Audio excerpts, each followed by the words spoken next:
रानी आनंद, assistant professor political science. आपका हमारे political science के इस शानदार से चैनल पर बहुत बहुत स्वागत है।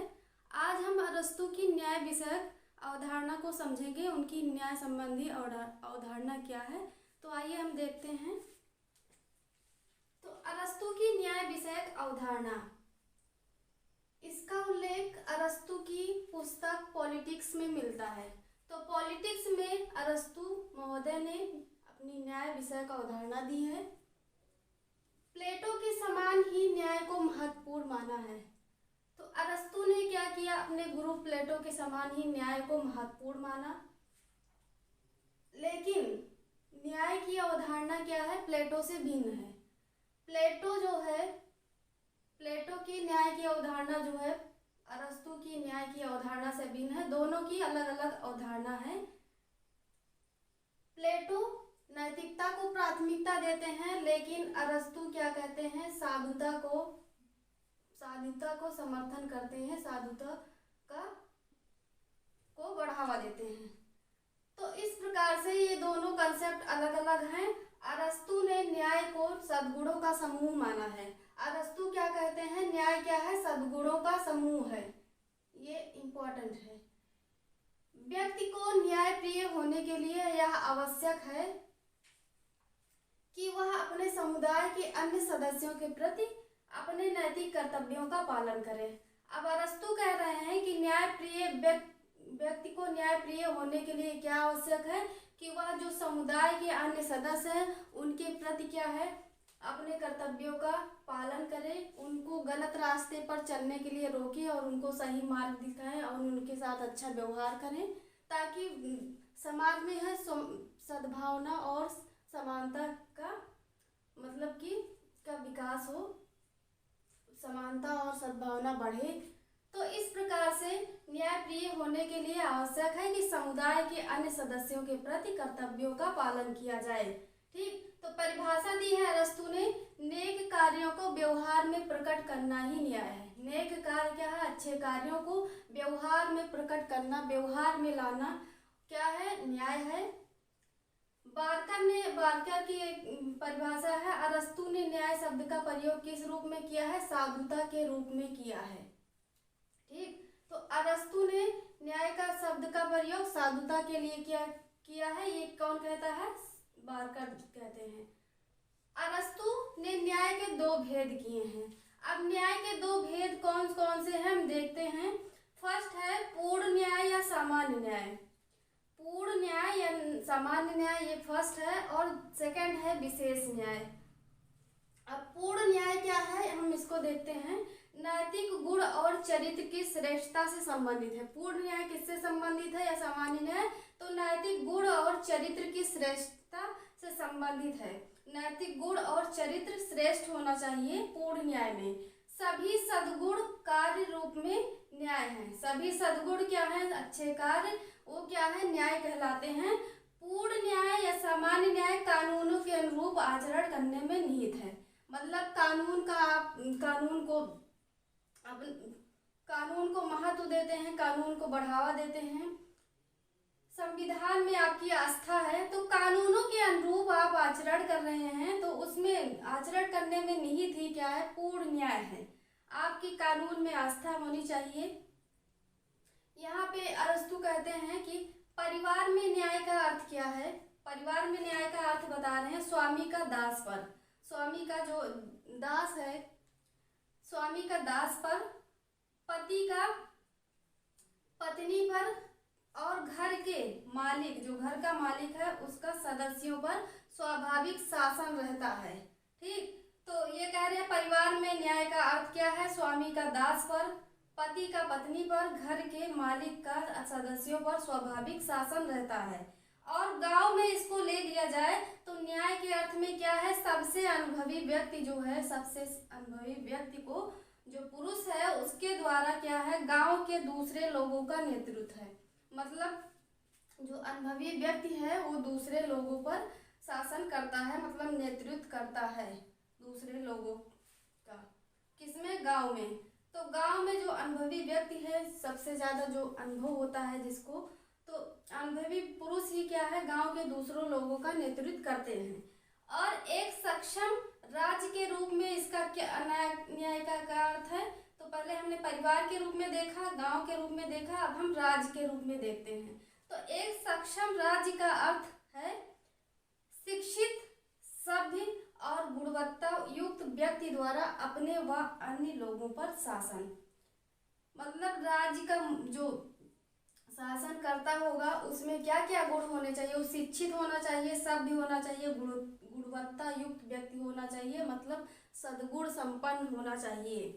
तो उसके द्वारा क्या है, अन्य व्यक्तियों पर शासन किया जाएगा। तो ये पूर्ण सामान्य न्याय हो गया, जिसमें एक प्रकार से क्या है, कानूनों के रूप आचरण अनुरूप आचरण करने में ही निहित है पूर्ण न्याय। तो यहाँ पे हमने समझा पूर्ण न्याय, सामान्य न्याय। अब नेक्स्ट हम प्रकार इसके समझते हैं विशेष न्याय। जो अरस्तु ने न्याय के दो भेद किए हैं, पहला हमने देखा पूर्ण न्याय, सामान्य न्याय, अब सेकंड है विशेष न्याय, सद्गुण। अब विशेष न्याय में क्या है, सद्गुण और भलाई, सद्गुण और भलाई के विशेष रूप जिनके आधार दूसरों के साथ न्यायोचित व्यवहार करते हैं। अब इसमें सद्गुण और भलाई को महत्व दिया गया है, जिनके आधार पर क्या है, मनुष्य दूसरों के साथ न्यायोचित व्यवहार करते हैं। तो अब हम इसमें देखते हैं, अब इसको जो विशेष न्याय है, विशेष न्याय को अब दो पार्ट में डिवाइड किया गया है। अब इसको भी दो भागों में बांटा गया है। नंबर 1 वितरणात्मक न्याय, नंबर 2 सुधारात्मक या संशोधनात्मक न्याय। अब वितरणात्मक न्याय क्या है, ये किसका पार्ट है, विशेष न्याय का पार्ट है। तो फर्स्ट पार्ट है इसका वितरणात्मक न्याय। तो इसमें अरस्तु ने कहा है कि अनेक विभिन्न व्यक्तियों में, अलग अलग व्यक्तियों में, बहुत सारे व्यक्तियों में पदों का न्यायोचित वितरण होना चाहिए। ठीक, न्यायोचित वितरण करने में व्यक्ति के व्यक्तिगत गुणों का विचार विद्यमान होना चाहिए। तो क्या है, व्यक्तियों में पदों का न्यायोचित वितरण करना चाहिए। ठीक, किस आधार पर, व्यक्ति के व्यक्तिगत गुणों को विचार में रखते हुए। तो जिस योग्य है, जिसके अंदर जैसी क्षमता है, उसको उसके अनुसार पद मिलना चाहिए, मतलब न्यायोचित वितरण होना चाहिए। अगर और सबको समान अधिकार है राज्य में भाग लेने का, शासन व्यवस्था में, वो कानून के मतलब प्रशासन में अभी अपनी भागीदारी दे सकता है। समान, चाहे वो गरीब हो चाहे अमीर हो, सबको अधिकार यहाँ देते हैं। तो उचित न्यायोचित वितरण प्रदान करते हैं व्यक्ति के गुणों को विचार में रखते हुए। अर्थात क्या है, राज्य में राजनीतिक पदों, सम्मानों, अन्य लाभों, पुरस्कार का वितरण न्यायपूर्ण रीति से होगा। ठीक, सब चीज का यहाँ पे जो राजनीतिक पद है, सम्मान है, ये सब क्या है, इनको न्यायपूर्ण रीति से वितरित किया जाएगा। क्योंकि अगर इनमें विषम वितरण होगा, किसी को ज्यादा, किसी को कम, किसी को उच्च, किसी को नीचे कर दिया जाएगा। अगर विषम वितरण होगा, समानता नहीं रहेगी, तो क्या होगा, राज्य में असंतोष आ जाएगा। असंतोष उत्पन्न होगा तो क्या होगा, क्रांति को क्रांति जन्म लेगी, यहीं से क्रांति की शुरुआत हो जाएगी। तो इस प्रकार से ये विषम वितरण के विरोध में है, क्योंकि ये कहते हैं कि विषम वितरण से क्या होगा, असंतोष उत्पन्न होगा राज्य में, जिससे क्रांति को बढ़ावा मिलेगा। इसीलिए ये कहते हैं कि जो ये पद है, इनका न्यायपूर्ण रीति से वितरण होना चाहिए और सभी को समान अधिकार मिलना चाहिए प्रशासन में भाग लेने का। तो राज्य के उद्देश्य की पूर्ति के लिए किए गए योगदान के अनुपात में प्रत्येक के द्वारा अधिकार की प्राप्ति। अब राज्य के उद्देश्य जो है, उनकी पूर्ति के लिए जो योगदान दे रहा है मनुष्य, उसके अनुपात में क्या है, प्रत्येक के द्वारा अधिकार की प्राप्ति होनी चाहिए। सबको उचित अधिकार, मतलब उचित अनुपात में जो उसके योगदान है, उसका योगदान है, उसको उसके अनुपात में अधिकार की प्राप्ति होनी चाहिए। तो यहाँ हमने देखा, तो अरस्तु की वितरणात्मक न्याय की धारणा का आधार योग्यता और ज्यामितीय अनुपात है। ठीक, क्या है, वितरणात्मक न्याय की धारणा की का आधार योग्यता और ज्यामितीय अनुपात है। ठीक, तो हमने यहाँ देखा वितरणात्मक न्याय। नाउ नेक्स्ट सुधारात्मक या संशोधनात्मक न्याय। किसी मतलब सुधार करना या संशोधन करना, अमेंडमेंट कर देना, तो ये न्याय है। ये विशेष न्याय का सेकंड टाइप है। तो सुधारात्मक न्याय या संशोधनात्मक न्याय, पारस्परिक संबंधों, इसमें क्या है, पारस्परिक संबंध, परस्पर संबंध एक दूसरे के साथ अथवा व्यवहार को नियंत्रित करके व्यक्तियों के आपसी संबंधों में सुधार लाना है। अब यहाँ हम समझते हैं, जैसे दो व्यक्तियों के बीच समझौता हुआ किसी बात को लेकर, तो वो समझौता हुआ तो वो दूसरा व्यक्ति जो है मुकर जाता है, उस समझौते को तोड़ देता है, तो राज्य क्या करता है, राज्य क्या कर सकता है कि कानून की मदद लेकर उस व्यक्ति को उस समझौता जो तोड़ा है उसको मतलब कि उस समझौते को मानने के लिए विवश कर सकता है। तो इस प्रकार से क्या है, दोनों व्यक्तियों का जो संबंध है, समझौता हुआ है, उसको मानने के लिए बाध्य करता है कि वो व्यक्ति जो है, जो मुकर गया है, वो अपने बात से मुकर नहीं सकता है। तो कानून की मदद से उसको मतलब सहायता प्रदान की जा सकती है। ऐसे ही एक एग्जाम्पल और है कि अगर कोई व्यक्ति क्या है दूसरे व्यक्ति को नुकसान पहुंचाता है, हानि पहुंचाता है, तो राज्य क्या है उसको दंडित कर सकता है। तो इस प्रकार से क्या है, पारस्परिक संबंधों अथवा व्यवहार को नियंत्रित करके व्यक्तियों के आपसी संबंधों में सुधार लाता है कि कोई व्यक्ति क्या है किसी के साथ अनुचित व्यवहार नहीं कर सकता है। यहाँ पे कानून है जो सबको समान व्यवहार, अच्छे से व्यवहार करने के लिए बाध्य करता है, मतलब कानून का शासन एक प्रकार से। तो अरस्तु यहाँ पे कह रहे हैं, एक यह अंकगणितीय अनुपात में दिया जाना चाहिए।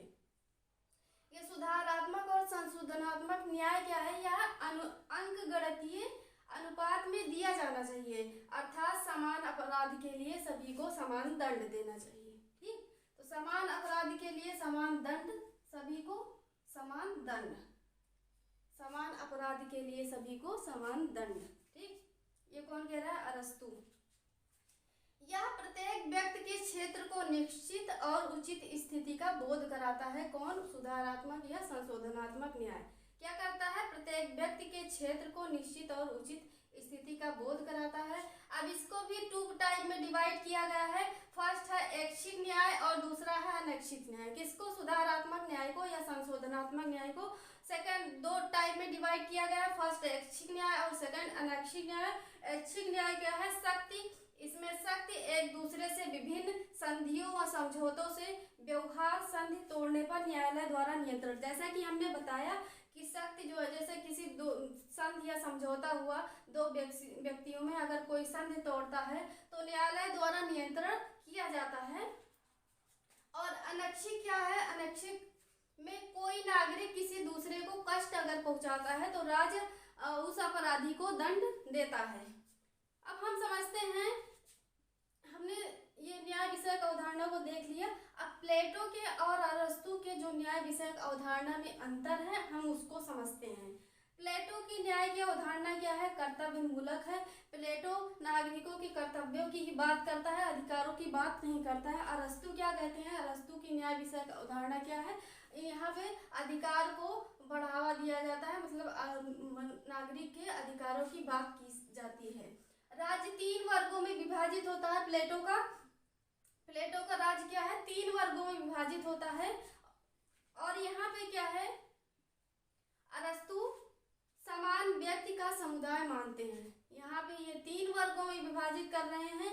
यहाँ पे अरस्तु क्या कहे हैं, सभी को समान, सभी व्यक्ति क्या है, समान, मतलब सभी व्यक्ति का समुदाय है, समान व्यक्ति का समुदाय। सभी व्यक्ति क्या है, बराबर हैं, सभी को बराबर का अधिकार मिलना चाहिए।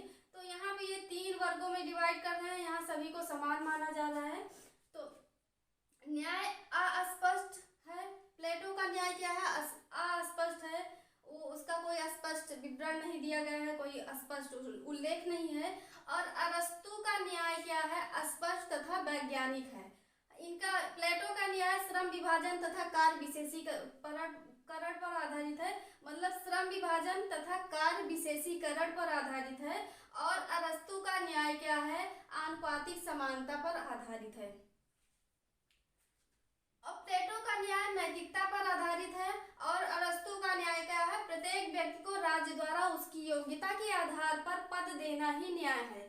तो अरस्तु क्या कहते हैं कि उचित जो न्यायपूर्ण रीति से पदों का वितरण सभी को समान, मतलब कि न्यायपूर्ण रीति से सभी को समान अवसर दिया जाना चाहिए,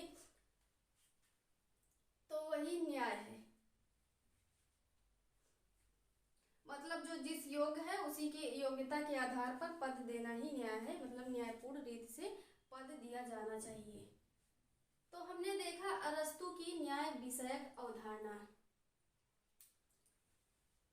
तो ये हमारा ये टॉपिक कंप्लीट हो गया है। अगर आपको वीडियो पसंद आई हो तो प्लीज़ मेरे वीडियो को लाइक करें, मेरे चैनल को सब्सक्राइब करें। Thank you.